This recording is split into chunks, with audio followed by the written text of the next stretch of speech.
Speed. Okay, one take one.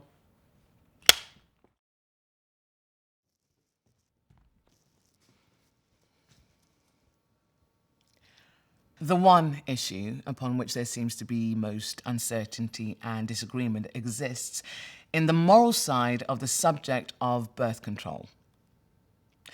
Is overpopulation a menace to the peace of the world?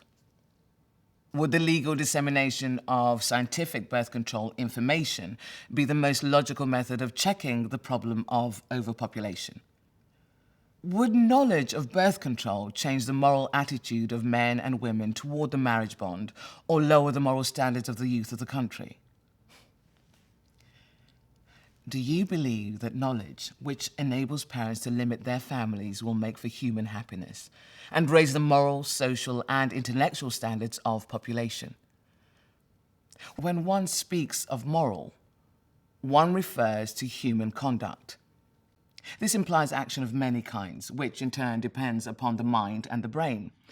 We know that every advance that woman has made in the last half-century has been made with opposition, all of which has been based upon the grounds of immorality. When women fought for higher education, it was said that this would cause her to become immoral and she would lose her place in the sanctity of the home. When women asked for the franchise, it was said that this would lower her standard of morals, that it was not fit that she should meet with and mix with the members of the opposite sex. But we noticed that there was no objection to her meeting with the same members of the opposite sex when she went to church.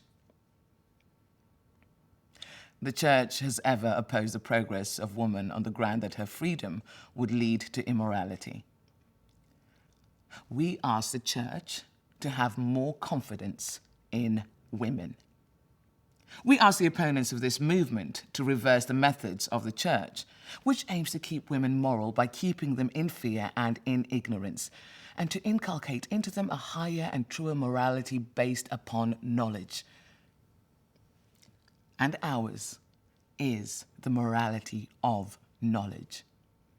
If we cannot trust woman with the knowledge of her own body, then I claim that 2,000 years of Christian teaching has proved to be a failure.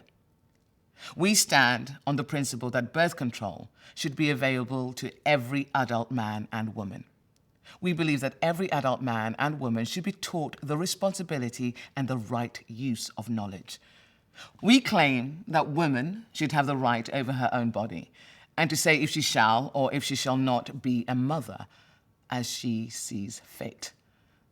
We further claim that the first right of a child is to be desired, while the second right is that it should be conceived in love, and the third, that it should have a heritage of sound health.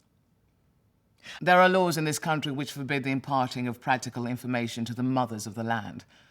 We claim that every mother in this country has the right to the best, the safest, the most scientific information. Our first step is to have the backing of the medical profession so that our laws may be changed, so that motherhood may be the function of dignity and choice, rather than one of ignorance and chance. Conscious control of offspring is now becoming the ideal and the custom in all civilized countries. Those who oppose it claim that however desirable it may be on economic or social grounds, it may be abused and the morals of the youth of the country may be lowered. Such people should be reminded that there are 2 points to be considered. First, that such control is the inevitable advance in civilization. Every civilization involves an increasing forethought for others, even for those yet unborn. The reckless abandonment of the impulse of the moment and the careless regard for the consequences is not morality. In the second place, it is not only inevitable, but it is right to control the size of the family. For by this control and adjustment, we can raise the level and the standards of the human race. While nature's way of reducing her numbers is controlled by disease, famine, and war, primitive man has achieved the same results by infanticide, exposure of infants, the abandonment of children, and by abortion. But such ways of controlling population is no longer possible for us. We have attained high standards of life, and along the lines of science must we conduct such control. We must begin further back and control the beginnings of life. We must control conception. This is a better method. It is a more civilized method, for it involves not only greater forethought for others, but finally, a higher sanction for the value of life itself. Society is divided into three groups.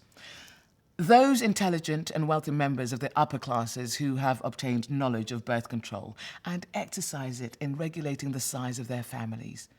They have already benefited by this knowledge and are today considered the most respectable and moral members of the community.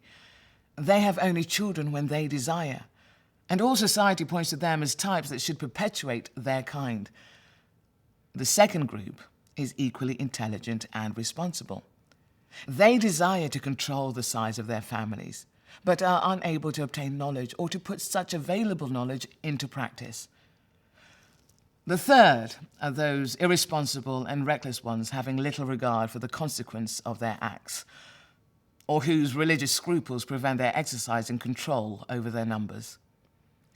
Many of this group are diseased, feeble-minded, and are of the pauper element dependent entirely upon the normal and fit members of society for their support.